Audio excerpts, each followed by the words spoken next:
Let's go have a ham sandwich. Alrighty, what's happening, everybody? This is the Philly Experience Podcast. 3/4 of the guys here tonight. Chris Thacker, unable to make it, but we're rolling with Tanner, Tyre, and Max. All three of us with you tonight, and we got a lot of topics to get to. First off, as every show we've done so far, I want to say hopefully everybody's staying safe with the virus still going around, and we're going to touch on what's been happening in our country as well, because this is a really important topic.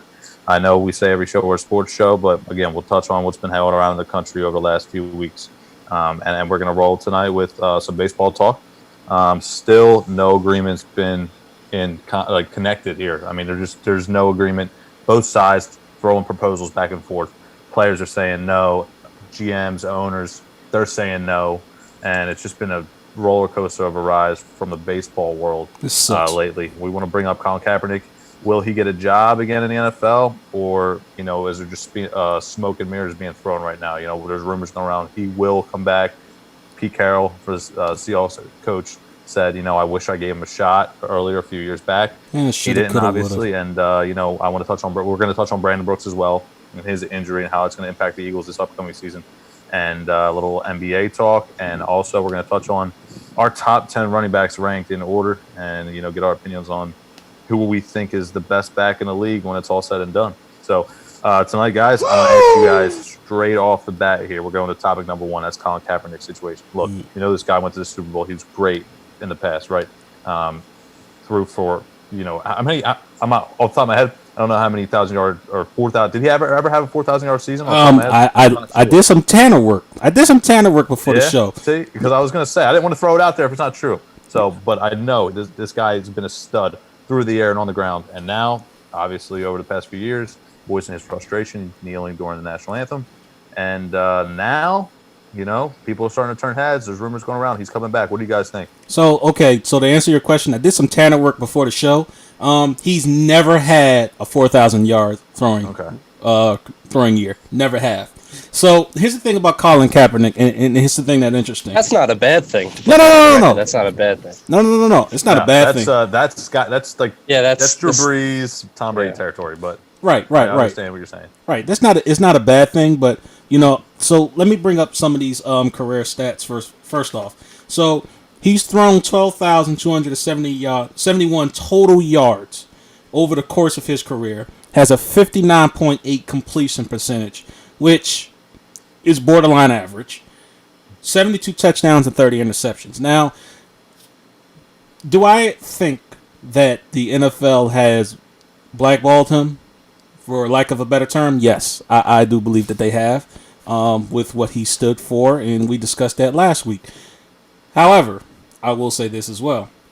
I still remember that last year, albeit under probably one of the worst head coaches to ever grace the NFL field, that being Chip Kelly. I don't care what nobody says. Chip Kelly stinks. All right? You cannot convince me otherwise. Just look at how UCLA did last year. All right? He straight up is trash as a head coach. You cannot question that. Was that like a wise-ass comment? I don't care, Chip. So, anyway, look. So, with all that being said, do I think he's better than some of the starting quarterbacks in the NFL currently? Yeah, you can make an argument for it. Would he be the best backup in the NFL? Oh, yes, absolutely. So I do think there is a spot for him in the NFL. See, let me put you on the spot right now. Who is Kaepernick better than starter in this league? Which starter is Colin Kaepernick better than? All right. Wow, you did put me on the spot. All right, so you can make the argument for Gardner Minshew. You can make that argument right off the bat. He can easily start for the Indianapolis Colts right now. They just got Phillip Rivers. Oh, yeah. That's interesting, though, because I'll dive into that as well. I'll dive into that when it's my turn around. He can start. Me and you discussed this back and forth in our group chat. The Los Angeles Chargers is also an option for him. Actually, they're the biggest option for him right now. There's a couple of teams out there that I can't think of off the top of my head right now. But the Bears. He can enter that competition with Mitch Trubisky and Nick Foles and probably give them a run for their money. Mm-hmm. I do agree with that one wholeheartedly, T.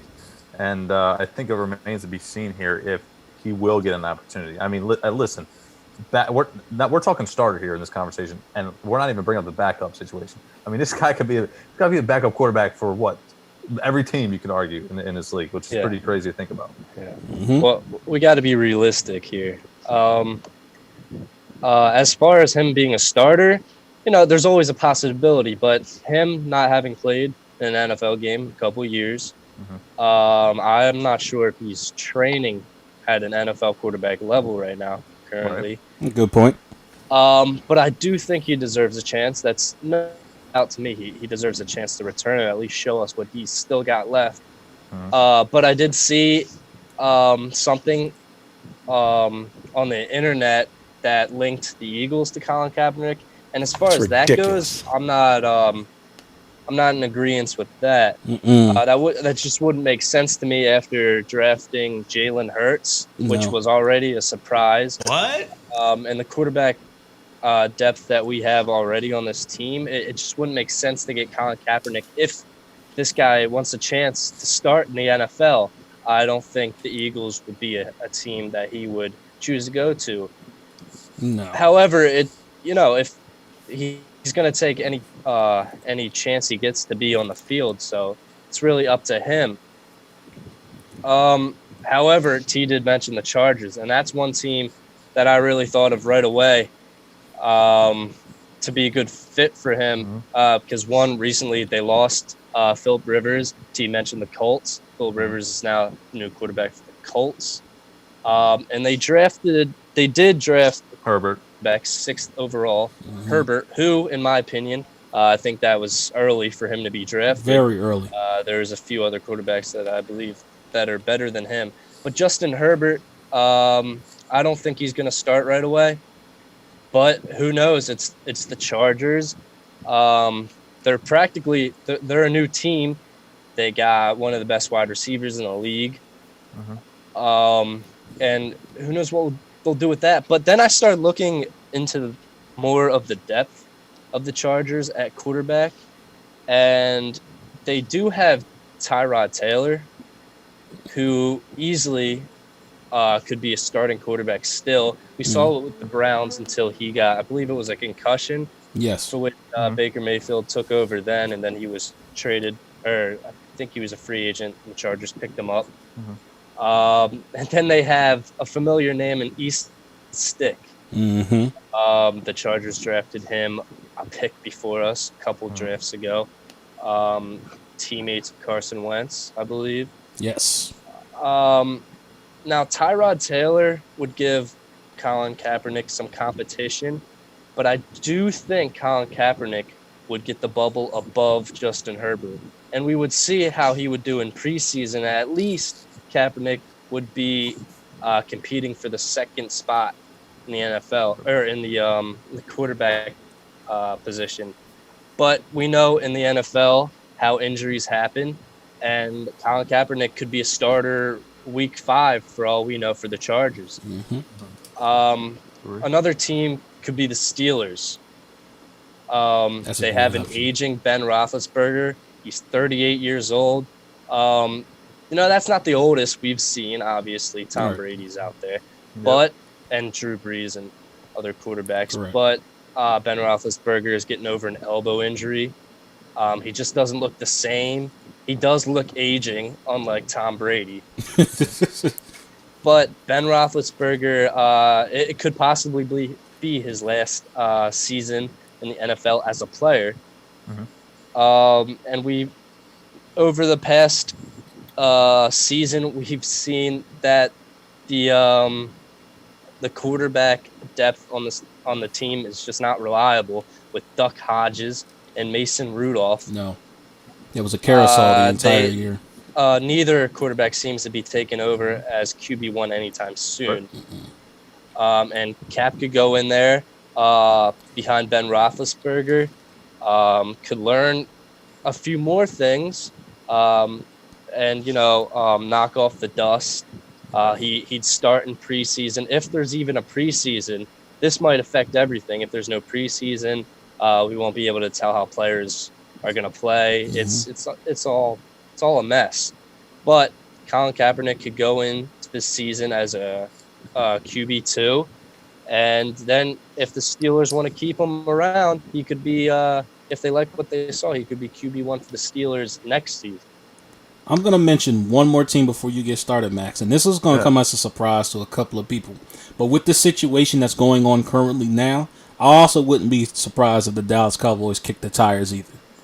Because that situation, their quarterback situation with Dak Prescott is ever changing. They got too much going on over there in Dallas. They got, Dandy Andy over there now. I don't know if that's likely. Yeah, but let's be honest here. Andy Dalton, let's be honest here. Listen, man, I agree. I think that they didn't give Dak that contract yet. Nope. So, listen. And Jerry loves surprises. Always remember that. Jerry loves his surprises. I want me some glory hole. Attention is one of Jerry's favorite things, right? Yes. He wants the storyline. But, Tanner, I think you bring up two really great points there. First, starting off with the Colts. That was probably my team when we brought this topic up that I was thinking about. But I don't think it would work once I started to dive deeper into the discussion here because of the fact that they signed Phillip Rivers to just a one-year contract. So if he were to come in this season, he probably wouldn't get the starting job. I feel like they want to just hand the ball to Rivers and have him go for the one season. But the point I really like, Tanner, that he made about the Steelers was you could definitely make the argument that if you have Colin Kaepernick at running that show down the stretch for the Steelers last season instead of Hodges and Mason Rudolph, you could argue they would have made the playoffs, right? I mean, they just didn't have enough quarterback or not a good enough quarterback play to score points. Their defense was pretty solid. They just couldn't score points. The last few games this season, they ended up losing a few. So it's tough from that standpoint there. But listen, the one thing that sticks out about this situation is what is Colin Kaepernick's talent level at this moment in time? Does he still have the NFL-like talent? Does he still have the cannon for an arm? That's all things that we don't know. And again, didn't he have a workout back? I want to say, man, it's been months now, maybe even a year. He wanted to have his own camera crew there. I think he wanted to. Yep, that whole long story controversy. short, here he wanted to have more people. He could have had the opportunity of more scouts coming out had he done it a different way. But because he did it his own way, he had less scouts show out, and then he obviously hasn't been signed since. But I think if he really gets the opportunity here, and somebody, maybe even a few teams, start bidding for him, and he can land with the team as a backup role at least for this upcoming season, because I don't think he'll be a starter, especially because people want to see his reps in preseason and things like that. What he has left in the tank. He's still pretty relatively young, but he definitely deserves the opportunity, in my opinion, because listen, guys like Duck Hodges, I think he's shown what he was worth last season, and Kaepernick. I mean, at least give the guy a shot, right? I mean, that if it doesn't work out, it doesn't work out. But if you're a GM sitting there, and listen, as an Eagles fan here, if you have Kaepernick in there last season instead of McCown, do the Eagles win that playoff game? That's just that's a question that will always be in our minds. That's a good question for foreseeable future. That's a good question. I'm not going to question McCown's toughness in that game, but that's definitely an excellent question. But in terms of me taking him now, it wouldn't make any sense. It makes just as much sense as us drafting Jalen Hurts, unfortunately, to bring him to Philadelphia. But like I said, there are teams out there, and I think that it is ridiculous that he hasn't been signed up to this point. Now, you can argue with me that, the stats, you can look up the stats that I just, talked about, and you can make the argument that, no, he doesn't deserve, to have a roster spot in the NFL due to these numbers, and he did not have the best year his last year under Chip Kelly. He was overthrowing, wide open wide receivers, he was short some balls, and he mightily struggled that last year. Make no argument about that. But you also can't take away from the fact that this guy is a dual threat quarterback who presents the threat against the defense to run the football. In addition to the fact that you also can't take away that he did take that 49ers team to the Super Bowl in 2013 against the Baltimore Ravens. Here's the thing I think works in his favor, right? People have already come out. Players, coaches already said they're coming out and they're going to kneel. I'll name two off the bat. Kyler Murray and Bill O'Brien both already said, listen, this upcoming season we're going to kneel. The reason Colin Kaepernick doesn't have a job, or at least, didn't have a job previously, and the reason he's out of the league is because he kneeled. The fact that he has, people backing him, right? He has other NFL players. Kyler Murray's not getting cut. That's just a fact. No matter what, if he kneels, they're not going to cut him, right? No. That's a fact. He's got that in his corner now because if he comes back into the league, he's not going to be, the cameras won't be all pointed at him. They'll be pointed at everybody here. And now that, more people are coming together in the NFL, Roger Goodell comes out last week, says he understands, what's going on in our country, and he thinks that Kaepernick deserves a second chance in the league. I think that works in his favor well, but it's going to remain to be seen if he gets the opportunity. And we'll keep everybody updated in a few weeks. I'm sure everybody has their own social media that they'll be following, but it's definitely an interesting situation. And if he does come back and get an opportunity, that's a big time headline, and it'll be fun to watch. Oh, definitely. I want to transition into our next topic here. I want to talk about some baseball. Listen, there's been no agreement, right? There's been proposals. That's the key word we've been using over the last few weeks, proposals back and forth. What, in your opinion, Tanner, I'll start with you if you want to go first. What has been the main reason why we haven't gotten the ball rolling here? Is it just money? Is the money the only factor here? Contract disputes, things like that? Money is one. Money is one of the factors. And the other factor is definitely health. These players just don't feel confident enough that their health will be safe during the season. And also, there's players that don't want to miss the birth of their children, that because they'll have to stay in a hotel room when they're not playing in the games. There's a lot of things that are going on for these players to decide if they want to play. And baseball's a long season, and even though the season's going to get cut, it's still going to be, I believe the latest number was 65 to 70 games. Yep. It's just back and forth, and I think they just need to make a decision soon if they're playing or not. It looks like it would just be better if they just didn't play. Some players are greedy. Some owners are greedy. There's a lot going into this, and I think it's easy to point your finger at any side, really. But what I think is they just need to make a decision soon. Yeah, agree. T, you want to go? So here's the biggest thing, in my opinion, that I think it's the biggest thing is money. That's ultimately the biggest thing that's stopping baseball from happening. And it's a shame because, one of the biggest things, if you guys remember, was that baseball was losing fans due to the fact that it was a slow-paced game. There wasn't really a whole lot of action. When we would watch baseball games, we would talk about, off air, people being on their phones and whatnot, and the baseball flying right by their faces. Like, they're not really going to a baseball game to watch baseball anymore.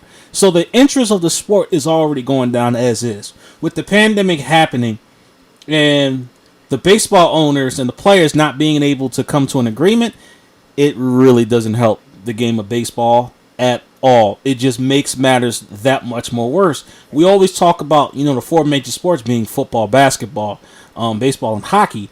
Well, I think hockey now takes that number 3 spot, especially with everything that's going on with owners getting rid of minor league teams because they don't want to pay players, $100,000-$200,000 a year. And on top of that, you don't want to necessarily pay your players the full amount of money that you said that you was going to pay them, which, by the way, in the game of baseball, there's no cap. So every part of that contract is owed to that player somehow or some way, regardless of what's going on. So, look, you pay the players based off of what you signed them for. And it's as simple as that. And I don't blame the players for wanting their full amount of money. And I also don't blame the players for not wanting to go out there and put their lives on the line because, like Tanner said, yes, a lot of these players are now, they're having children.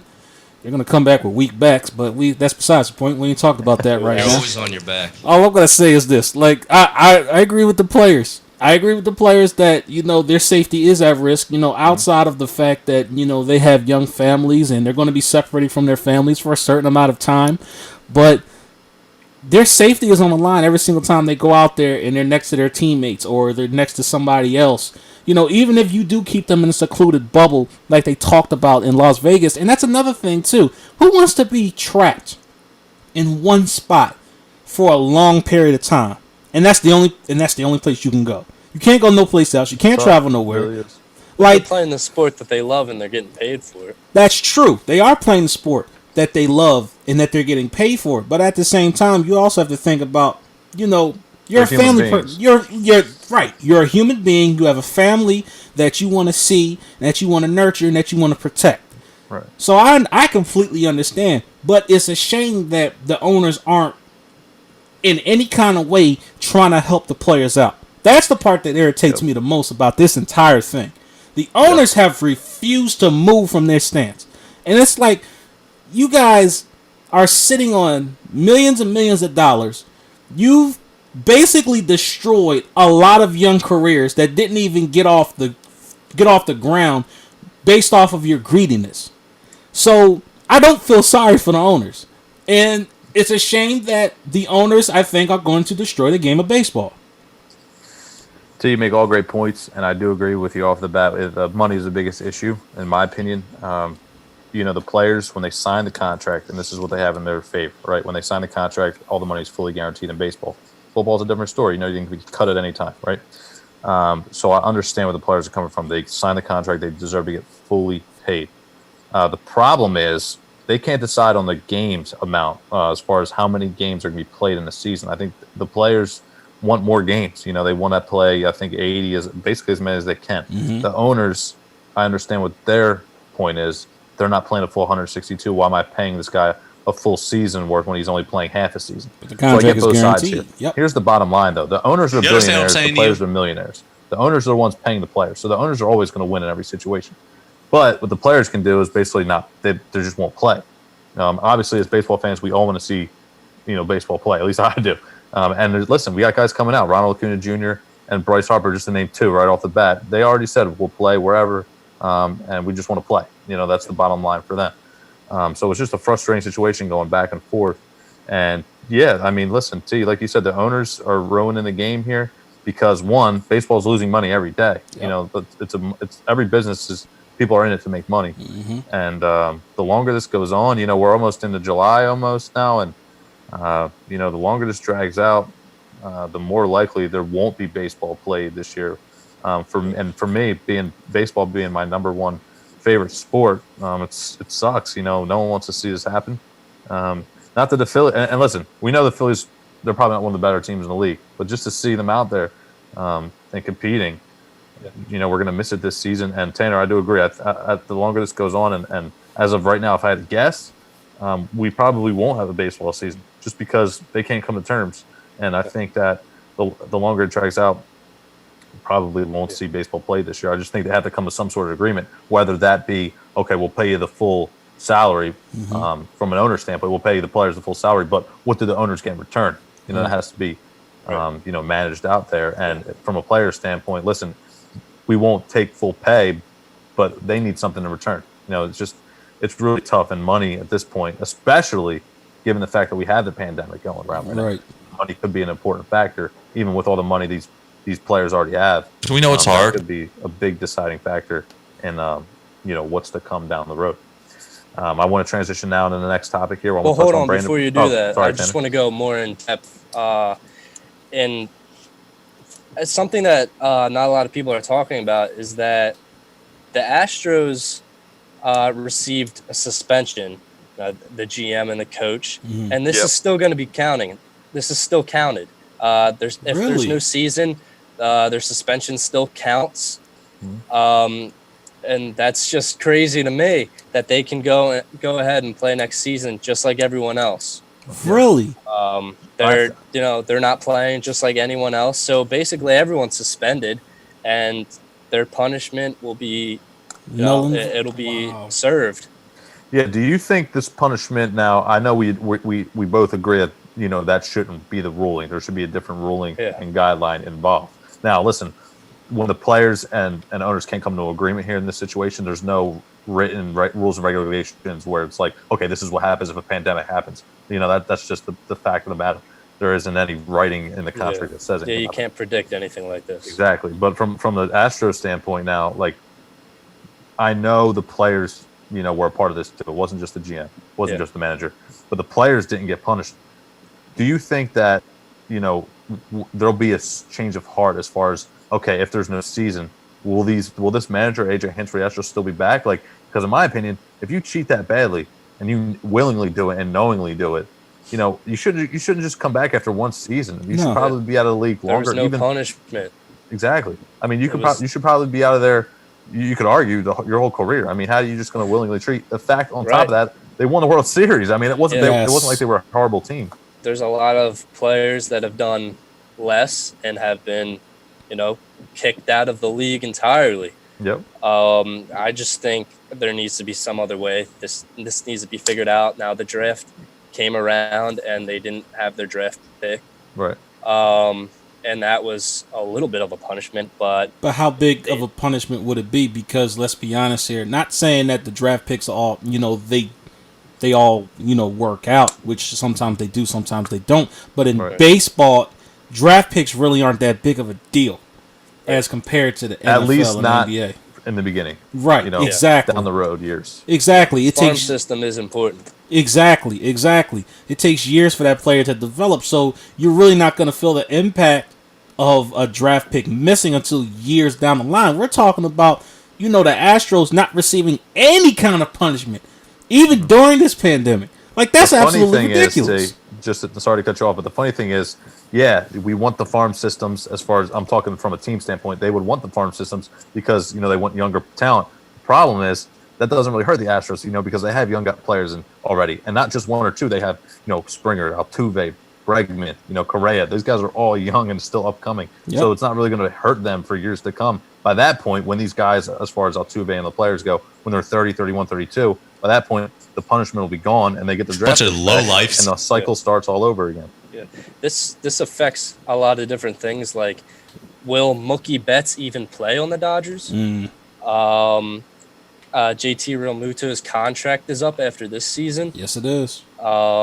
This is gonna affect a lot of things. This baseball is gonna be very confusing. Yeah, I didn't even think about that. Yeah, JT Realmuto, somebody we should have already locked up, in my opinion. Yeah, still out ridiculous. there, and now we're gonna go into a bidding war for him, and we're gonna have to pay him a ridiculous amount of money. Yeah, he deserves 100%, he does. all the money that he wants. No doubt. It's just I don't know why it came this far. The best catcher in baseball in his prime. Looking back, we were all sitting in class when we got him on trade day. Yep. And now, fast forward to where we are now. I thought he was going to be a really good player. I knew he was talented, but to have the season he did last year was just incredible. I mean, no one should run on this guy. I mean, he literally threw so many runners out, and it just sucks. Now we're going to have to go, hopefully, get him back. At the end of the day, at this point, we'll pay him whatever he wants. You don't have no choice at this point. But yeah, it's going to be harder to keep him now in the future. It is. So I want to transition now. Let's touch on Brandon Brooks here. T. I'll start with you on this one. Obviously, anytime you lose a key player on your football team is big. It's going to be a big loss. But the fact that we need to protect Wentz this season, Brandon Brooks, you can argue him or Lane Johnson, our best lineman on the team, and to lose him not just for a game or two, but for the full season. Oh no! Can the Eagles recover from this and still be a contender this season? Yes, they can. Yes, they can. And the solution is closer than I think a lot of people realize. And I'm probably going to catch a lot of flack for this. But since during this pandemic, I have nothing else to do but to work and watch tape. So immediately as soon as Brandon Brooks got hurt, I'm like, all right, time to hit the tape. I got to see who's out there free agency. I got to hit the tape. Who on this team currently can replace Brandon? Let's be honest here. There's nobody who could replace Brandon Brooks. Let me get that straight right now. There is nobody. All right, Brandon Brooks is probably arguably the best guard in the NFL. And that's going to be a heck of a spot to replace, a heck of a person to replace. But I think I might have found somebody on the roster. And listen, don't do that, guys. Don't do that. Hear me out. Don't say Matt Pryor. Let me tell you something. Don't disrespect Matt Pryor, okay? Don't disrespect him. All right, he's better than what you think he is. He's better than what you're giving him credit for. I'm telling you that right now, okay? There was a game late in the season I was watching. I forget who they were going up against, but Matt Pryor has stepped in for Brandon Brooks. And let me tell you something about offensive linemen. For people that don't watch film and that are just casual football watchers, if you don't notice a lineman, that's good. That means he's doing his job. Okay? Nobody fussed and complained about Matt Pryor anytime during the course of the season. We fussed about Halabulavati Vaitai, but we Jason didn't. Peters. Yes, we didn't, but we did not fuss about Matt Pryor anytime he came into the game. That's good, because when it comes to average linemen, there's only two ways you're going to see them. Either when they're doing really good or they're doing really bad. And you don't want to see them when they're really bad. Vaitai. Anyway, like I was saying before, Matt Pryor, I think, will slide in nicely. He's not going to wow you with the things that he do, but he can play in space. He's a big body at 6'7", 335 pounds. Okay, he can anchor down. He has good hands. He has good feet, and I think the chemistry between him and Kelsey is it was evident, and it's very important, especially on those stunts, because that's exactly what's going to happen. Should the NFL have a season, they're going to attack that gap each and every single time. They're going to attack Matt Pryor. They're going to put their best interior lineman each and every single play against Matt Pryor, and I think he's going to be able to hold his own. He has the size, like I said, he has the strength, he has the hands, he has the feet, and he has the intelligence, and the chemistry is there between Kelsey and Johnson. So I think Matt Pryor will be the perfect person to slide in for Brandon Brooks. All right, Tanner, I'll toss it over to you for the counter here. All right. See, you went there.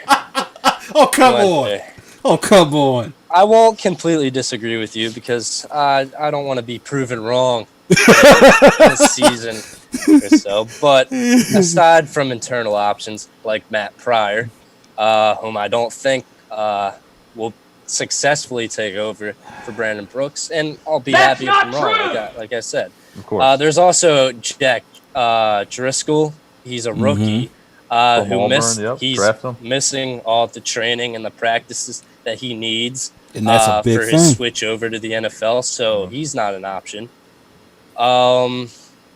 He has a lot to learn, and it would be ridiculous to think that he could go in there and take over for Brooks. Especially playing tackle his whole career in college. Mm-hmm. Yeah.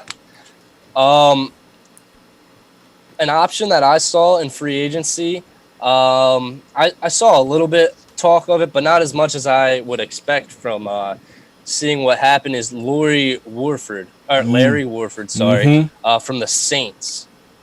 He was dropped by the Saints not because of play, but for money reasons. Mm-hmm. He just turned 29. Today's his birthday, actually. Mm-hmm. So happy birthday to him. Mm-hmm. He's a 3-time Pro Bowler, and those Pro Bowls were the last 3 seasons. He's no Brandon Brooks, but he'd be a really nice person to fix that hole at right guard. But I think a better option, which is this is too good to be true. Joe Thuney from the Patriots. To me, it wouldn't make as much sense. What? He's 27 years old. He's a 2-time Super Bowl champion. I know that's not saying a lot because he was on the Patriots, the best team in history. But the Patriots, they franchise tagged him, and they'll have to pay him around $14.8 million. Mm-hmm. Unless they get rid of him by July 15th. Yeah, I'll check on that. Yeah, July 15th. But my thing is it even worth getting a player like him? We have to trade either picks or a player, and then for Brooks to come back the next season, now you have a good amount of players in depth for guard. And I don't know. I don't know if you remember. Not to cut you off, but I don't know if you remember. But we did re-sign Brandon Brooks to a nice fat 5-year extension this last season. Yeah. So it doesn't make sense to trade for that. So then you have a 27-year-old guard, which would seemingly be maybe in his prime. Mm-hmm. Then what would you do with him? You let him walk the next year after what you gave up for him.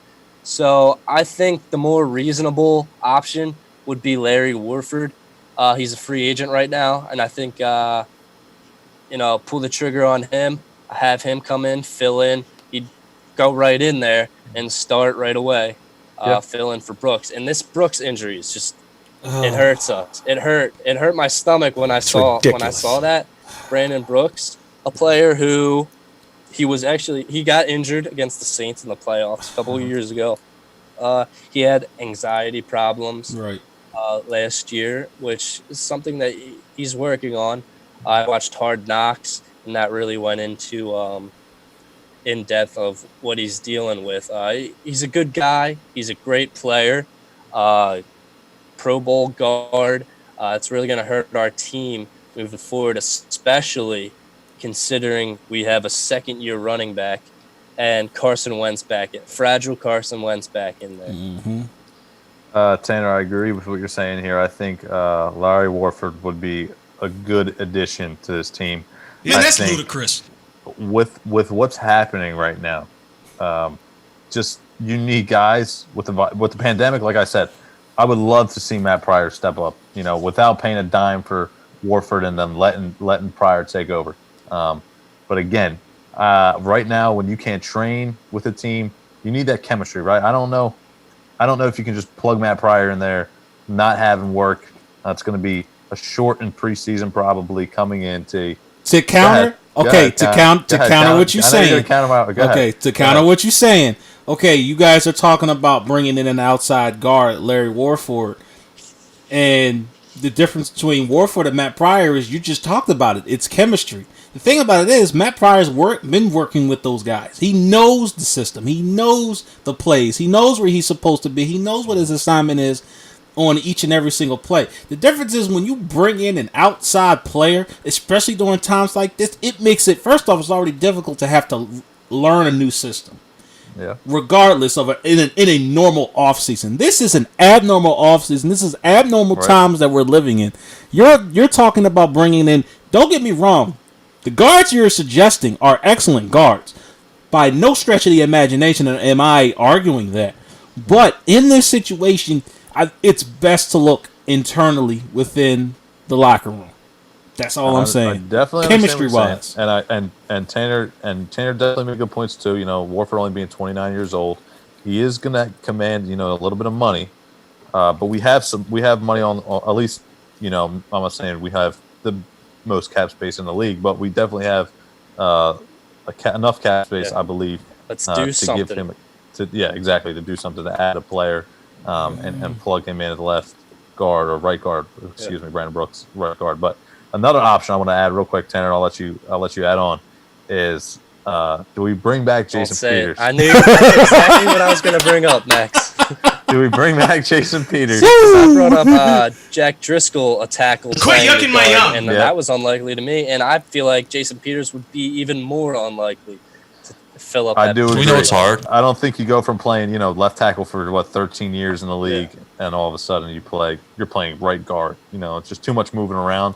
But it is something to think about. The idea has been thrown out there. I'm surprised he didn't bring this up. I don't think it's the right idea, but especially the way you bash Jason Peters. Bunch of low lifes. I'll tell you what. This is the cool thing about having a sports talk show. You can throw different opinions out there. So, listen.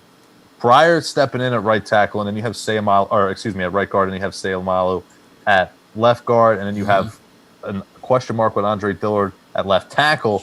All of a sudden, this O-line isn't looking like, the most dominant O-line in the league like it just did about 2 years ago.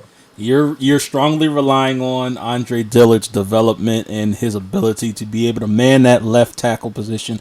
And then there's going to be times where Andre Dillard's going to be tasked with being alone on an island against some of the best pass rushers in the NFL. You only hope and pray that he can hold up. Because like I said before, I can't bank on that right now. He's going to be on an island. In my opinion, I can't bank on Andre Dillard having to face Khalil Mack, having to face DeMarcus Lawrence twice a year, having to face Chase Young twice a year. He did pretty good. He did pretty good against Khalil Mack and Leonard Floyd when we played the Bears. When the Eagles played the Bears. He did decent. D-Law twice a year. He's got to face Chase Young twice a year. Yeah, that's where the test is going to really come in. Yeah, that kid's got a heck of a learning curve. But I personally rather have my boy Jason Peters out there on your boy, even at this age. The way you disrespected him, and the fact that you walk into the room, bunch of low there life. isn't too many rooms you walk into where Jason Peters isn't the biggest guy in the room. You know what I mean? Cement feet Peters. That's the thing. What's he doesn't have the agility anymore to move side to side, but at this point, you just throw him out there and hope for the best. I don't think Dillard at this moment in time, I still think he may need another year to get some experience and just learn and get bigger and stronger. That's Jason the thing, Kelsey though. came out a few weeks ago and he said one thing that he didn't use that exact words, but one thing that, in the way I'm saying it, is the one thing he didn't like that he saw from Dillard was the fact that he wasn't big enough. He just get bull rushed Right. and pushed back. So hopefully, I haven't seen him. I haven't seen him work out. I haven't seen, obviously, no one has. But hopefully, he bulked up during his quarantine, and he's a good pass blocker. He just needs to be able to be a good run blocker. I think, that was the biggest thing that I said with Andre Dillard when the Eagles first drafted him, was the simple fact that I think he needed to bulk up, and it was good for him to learn, sitting behind Jason Peters at least for a year. But you're talking about sitting him again for another year, and I'm sorry. Like, I invested a first-round draft pick into this man. Like, there's no more waiting for him. Don't want to look stupid, T. I understand you don't want to look stupid, but it's sink or swim for this kid. Either he can play or he can't, and it's as simple as that. And if he can't, guess what? That's going to be on Howie Roseman. You're going to get your quarterbacks, plural, killed because Carson Wentz is going to get hurt, God forbid, and then Jalen Hurts is going to have to play. And now we're going to start a quarterback controversy. I think, and that's another topic now, Howie Roseman. One name we haven't really talked about a lot on the show recently, and he's done some questionable moves. And it's for a reason, Max. Yeah, he's and listen, if this Andre Dillard pick doesn't work out, I'll tell you right now, I think Howie Roseman is some serious hot water. Oh, he is. You invested a first round pick in your future left tackle.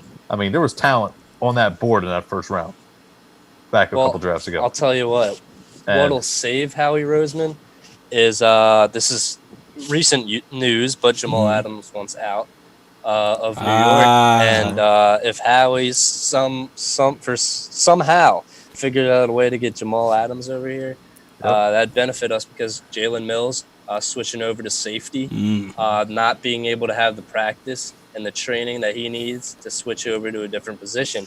If Jamal Adams somehow ends up, we're one of the 5 teams that he named that he would like to go to. That would be. Howie Roseman would be back on the good pages of the newspaper. Hey, Howie. Adams is another blank check player. Here, take my check, take my checkbook, write in whatever dollar amount you want. I mean, you get that guy on your team. And that's what he wants. He's saying, Tanner, he's saying he wants that contract. He's still got a year or 2 left on his rookie deal, but he wants that mega deal. And he's not waiting any longer. That's why he wants out of New York. And I'm saying, pay the man. Yeah. This guy is the best safety in the league. Closely compared to Dawkins. What more of a fit would it be to go to the Eagles? And then you don't have that headache. You don't have to think, oh man, I pray to God Jalen Mills. You know what I mean? Yeah. He's just back there. He's young, still 24 years old, I believe. Yeah. And well, we did mention how the Cowboys didn't pay Dak, and another team on that list, I believe, was the Cowboys. And yes, they are. The Cowboys hold off paying Dak Prescott. Well, they use that money to pay Jamal Adams. And how much of a headache would that be for Jamal Adams to be on the Cowboys? Oh my gosh! First off, if that happens, if that happens, just straight up, what the hell is going on? That's going to be my reaction, especially if they pay him. Like, seriously, like, you're going to value a safety over a quarterback, which, mind you, this quarterback, Dak Prescott, though, albeit average quarterback, average to above average quarterback, but once again, he's brought you success, consistent success, currently, I don't understand that. I don't. If you trade, if the Cowboys trade, words right out of my mouth right there. Because here's the thing: that another scenario you guys may have not thought of. I'm hearing rumors that because Dallas drafted CeeDee Lamb in the first round, they can take that $100 million contract of Amari Cooper, trade him. They could get Dak and pay Dak, have their quarterback of the future. They clear the books with Amari's contract. Then they can sign Adams to that long-term deal. Then you have your franchise quarterback. You have 2 stud receivers in Michael Gallup and CeeDee Lamb. And then you have Jamal Adams, and then that's looking like a pretty dangerous team. We wouldn't hear the end of it from these Cowboys fans. Oh, gosh, yeah. That's true. It's an outrage. That scenario that you just described, I'm sorry, but it's stupid. Like, that hurt my head. First off, it's going to be hard for any franchise to move $100 million contract. And then on top of that, Amari Cooper is very inconsistent. Like, he'll have 1 year where he'll just dominate. Yep. He'll be one of the top receivers in the NFL. And then the next year, dropping football, not focus, things of that nature. Like, okay, this past season, he was excellent. He was on top of his game. But now he's gotten paid. So are we going to see the same Amari Cooper? You see what I'm saying? That's the $1 million question right there. That's the $100 million question. There you go. Amari Cooper might be dropping more balls considering he's playing against Darius Slay. True. Two times a season now. Yep. That'll hopefully help us with the Amari Cooper problem. I hope so. I agree. And that's definitely the goal. And T, I got to say this real quick before we go into our next topic here. Mm-hmm. Amari Cooper wanted to be in Dallas. We were all talking during free agency. Oh, maybe Amari Cooper, maybe Amari Cooper. Oh, Eagles. This man the whole time wanted to stay in Dallas. And that's one thing I think motivates him. Like, okay, I'm in Dallas. I'm in the place I want to be now. And, I just personally feel like this guy's still pretty young. And he's got a lot left in the tank. And, whatever situation plays out here with Jamal Adams, because, listen, players run the league now. Look at Anthony Davis, right? One day, all of a sudden, boom, I want to trade. He's traded. And he wants to trade to the Lakers. Oh, okay, fine, no problem. Here, go to the Lakers. You know what I mean? So when a player has the leverage like this, he's just going to hold out. And the thing is, if he wasn't such a good player, it wouldn't be as big of a deal because it wouldn't be as big of a loss for the Jets. Correct. The fact that they can get a haul for him, the longer they wait to trade him, the less less value it has. So they want to trade him immediately. So it wouldn't be a surprise to me if he's traded within the next month. To be honest with you, before the training camp and all this stuff starts up. So it's a whole lot to play out in the NFL. And even though it's not the number one sport that we're talking about right now, at least in the world, because basketball playoffs still have to start up hockey as well. Football dominates, man. I tell you, it dominates the headlines all the time. Still at least does. the majority of it. Yep. Let's go to our last topic of the day here. I want to touch on our top 10 running backs. Last show we did our quarterbacks, touched on top 5. This time we're going to go top 10. So we're going to go in a little deeper tonight. All right. If whoever wants to start, it doesn't matter to me. T, if you got yours lined up right in front of you, I got mine lined up right in front of me right now. All right, so I'm gonna knock mine out real quick. Starting at number 10, I put a rookie in the top 10, and I think he did have an impressive rookie campaign, and that was Josh Jacobs of the Oakland Raiders. I mean, over 1,150 yards in 13 games. I think that's impressive for any running back, especially for a rookie. And number 9, an underrated running back who doesn't really get a lot of attention, Aaron Jones of the Green Bay Packers. Can light you up. It's a shame that he doesn't get the ball more often because the ball is always in Aaron Rodgers' hands. But it is what it is. Joe Mixon having 2 1,000-yard seasons, 2 out of his last 3 seasons. I think that is impressive. Joe Burrow running that show now. It's gonna be better offense. Yes, that's going to open up a whole lot of things for Joe Mixon, I think. Number 7, another underrated running back. I put Philip Lindsay on the list. I think he's a dual threat running back. He's one of those versatile running backs who is not only good at running the football, he's also good at catching the football out of the backfield as well. Alvin Kamara ranked above him at number 6. I have number 5, Dalvin Cook. Now here's where things get tricky for me. I have a 2-way tie for the number 3 and number 4 spot. I have Saquon Barkley and I have Derrick Henry in those spots. It for me, it's difficult for me to decide who was over who because they're both very, very powerful, very dominant players who lit up the NFL this past season, especially Derrick Henry. Number 2, I have Ezekiel Elliott, unfortunately. Damn Cowboys. And for my number 1 spot, it's Christian McCaffrey. And the reason why I have him at number 1 is because of his versatility, as I described before with Philip Lindsay. But McCaffrey just takes it to a whole another level. Like, you have to pay attention to McCaffrey where he's lined up. He lines up at receiver. He lines up at halfback. Yep. You don't know on what play where he is, but you need to know where he is every single play, where he lines up. You don't know what kind of crazy formations you can come out with Christian McCaffrey. And listen, I want to mention this real quick. Like you said, Phil Lindsay, very underrated running back. He's in that combination now with Melvin Gordon there in Denver. That ground game could be really difficult for defenses to scheme each week. Watch out for the Broncos this coming season, especially in the run game. I'll tell you right now, T, 9 out of 10 of your names were in my top 10 list. So I think great minds think alike here. Cool. Tanner, do you want? I'll go next if you want me to. If you want to, it doesn't matter to me. You can take it. All right, sounds good. I'll go number 10. I will start with James Conner. Now, James Conner's been injured last 2 seasons, but I think this guy on pure talent can catch it out of the backfield and rush. Takes over surprisingly immediate impact after Le'Veon Bell in Pittsburgh and was dominant from the get-go. Last year struggled a little bit. He got injured late in the season, but again, They just couldn't score points. Bad quarterback play as well. Juju Smith-Schuster had a horrible fantasy season. But I think James Conner this year is going to bounce back in a big-time way. Still young.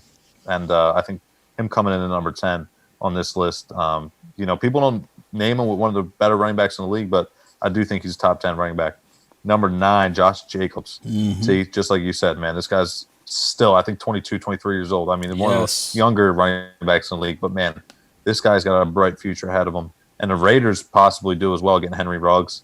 That team, I think one thing they're missing is the quarterback. Now, Derek Carr, not saying he's horrible, but in order to take it to the next level and get to the playoffs, I think they're going to need a better quarterback, but that'll be in the years to come. John Gruden knows what he's doing. Mike Mayock, I think one of the better GMs in the league there in Vegas now. I think that combination, head coach, GM combination, is really good for the Raiders. Ooh, yeah! I'm going to go Nick Chubb here. I think Nick Chubb, I know the Browns, listen, the Browns are going to be the Browns regardless. Who knows each year? They get OBJ, Baker, up and down season last year. But I think Nick Chubb, just as an overall player, if he were to get the boatload of carries, and he does, but if he were to become the 3-down bell cow, I think his stats would show it. Kareem Hunt coming back in the middle of last season was tough for him. He didn't get nearly, the amount of carries he did early in the season. By that, I mean, 22, 25 carries a game, which is a ton. That's what Josh Jacobs was getting. But again, I think on pure talent alone, number 8, Nick Chubb, definitely. Aaron Jones, number 7, stud. I think this guy's just going to get better. Yes. Aaron Rodgers, and not throwing the ball as much last season. Also, Jamal Williams in that backfield for Green Bay. But again, Aaron Jones led running backs in rushing touchdowns last season. I could argue he'll do it again this year. I think he's that good of a player. I come in with Derrick Henry after that, number 6. Only reason he's at 6 here and not higher up is because of the fact he doesn't catch passes. This guy's a bruiser on the ground, but as from not only from a fantasy perspective, even in the playoffs last season, didn't catch too many passes. But man, does he run it down the throats of defenses? 20 plus times you can give it to this guy. He's not going to get tired or slow down, and he just keeps going. And then I'm going to go Alvin Kamara after that, and reason being, both out of the backfield can catch it, line up in the slot. I mean, this guy lines up in the slot as a receiver, and he can run. Only thing last year, he's got hurt. He lost Drew Brees for a few games there. It was tough for him. But I think this season is going to be a turnaround. Just based on the fact that Brees is going to be healthy, could be his last season. Michael Thomas, obviously, there as a big-time threat as well in that offense. Do we know it's hard? Give me some Alvin Kamara there, number 5. Dalvin Cook, who we saw rumors this week. He wants that mega contract. That came out in the news. But this guy came out of nowhere last season. 2 years ago, this guy was hurt. We didn't hear a lot about him, just based on the fact that he was hurt. And on top of that, he didn't really produce. He was kind of, more of a throw-first offense for Kirk Cousins. They had so many weapons. Kyle Rudolph was still really productive that year, and they had, Thielen and Diggs, obviously. But Dalvin Cook at number 4. And then the top 3, I'll round it out here in order. Zeke, I'll go Zeke 3, Saquon 2, and C-Mac number 1. Those guys speak for themselves. Definitely the top 3 in the league, in my opinion. And Christian McCaffrey, just a stat god. This guy puts up numbers that I've never seen before. And I think he'll do it again this season. New head coach, new quarterback, but same talent was Christian McCaffrey. He's still just getting started in this league, still super young. Tanner, I'll throw it over to you. All right, so I'm not going to bore everyone with going all the way in depth with all 10 of my picks. So I'll go 10 through 6, and then I'll go in depth with I hope I didn't bore everybody out. Somebody took something out of that. I'm talking in depth stat wise. But We should so move it on to 10 through sports. 6, I got Josh Jacobs, Chris Carson, Joe Mixon, Alvin Kamara, and Saquon Barkley. Really? Yeah, that's my 6 through 10. I'll go more in depth with number 5, Dalvin Cook. He's a Pro Bowler. His 2019 stats. He had 1,135 rushing yards, 13 touchdowns.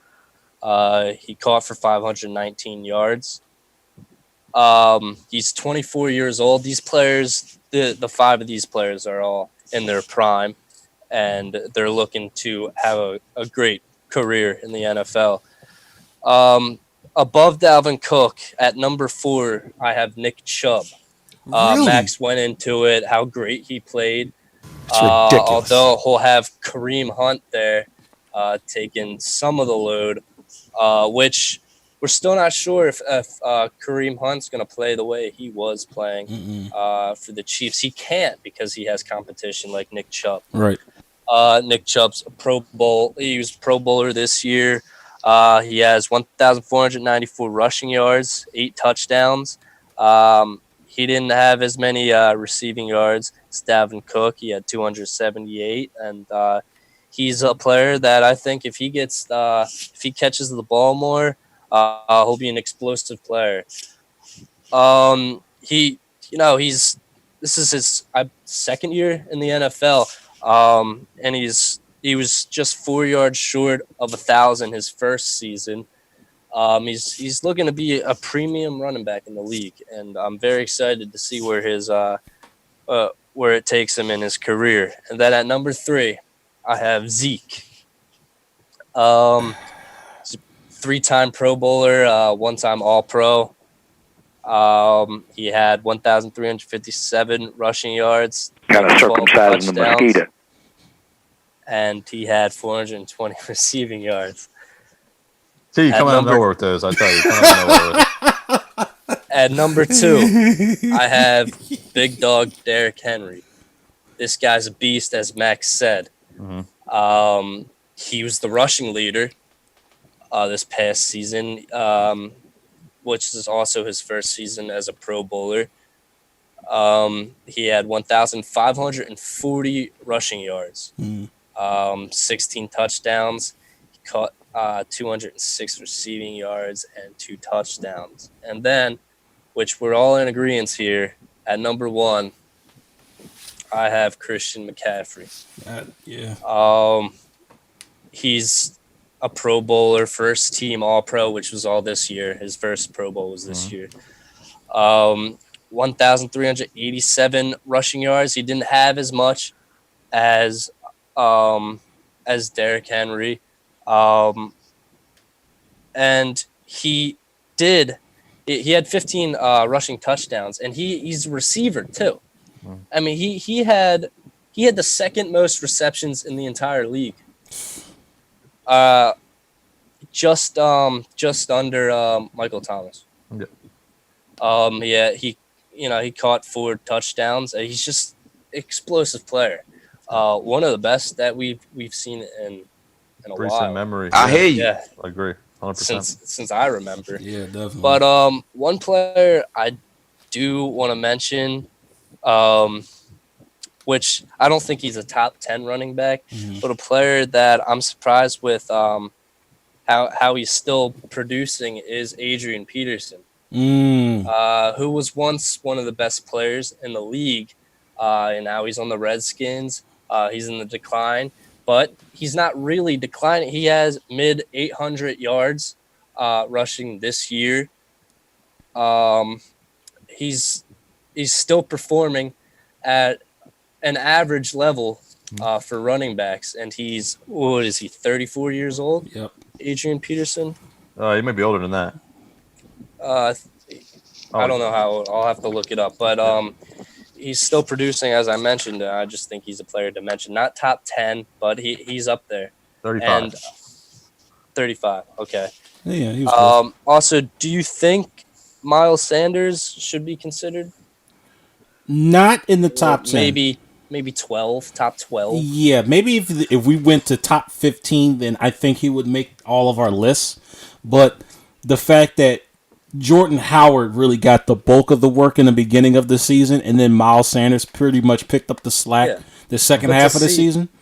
But to see how Miles Sanders played after taking over for Jordan Howard and what it would have been if he played the entire season, I'm just excited to see what Miles Sanders does this season. Agreed. Although the sophomore slump is a thing, and worried about that. But I'm just excited to see what Miles Sanders does. And I mentioned how this Brandon Brooks injury will affect him too. And I hope they patch that hole up and set Miles Sanders up for a good season. I got confidence in my guy, Matt Pryor.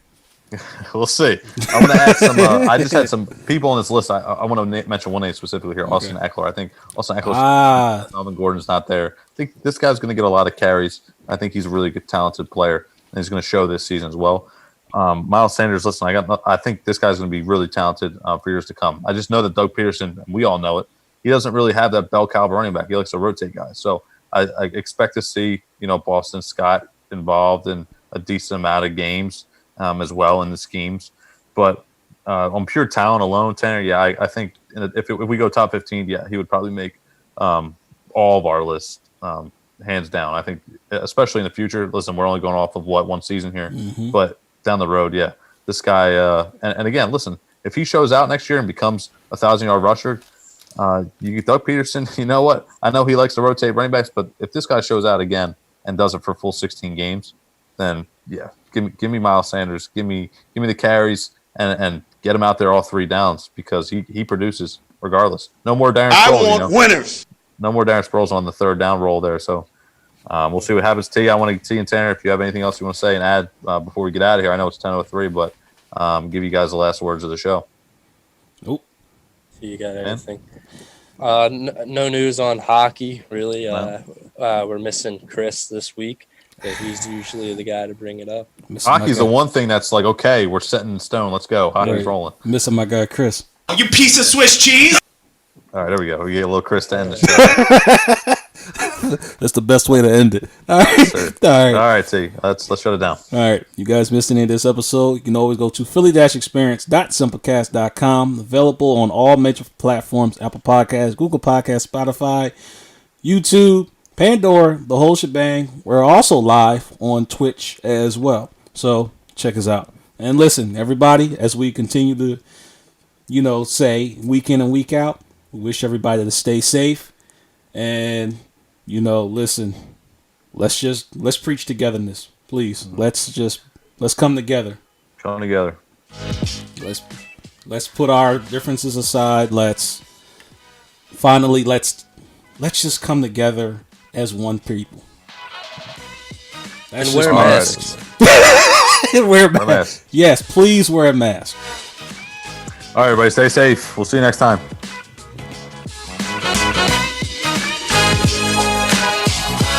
Give it Jerry Jones my money. That guy. Surprise, motherfucker. My turn! Take me out, coach.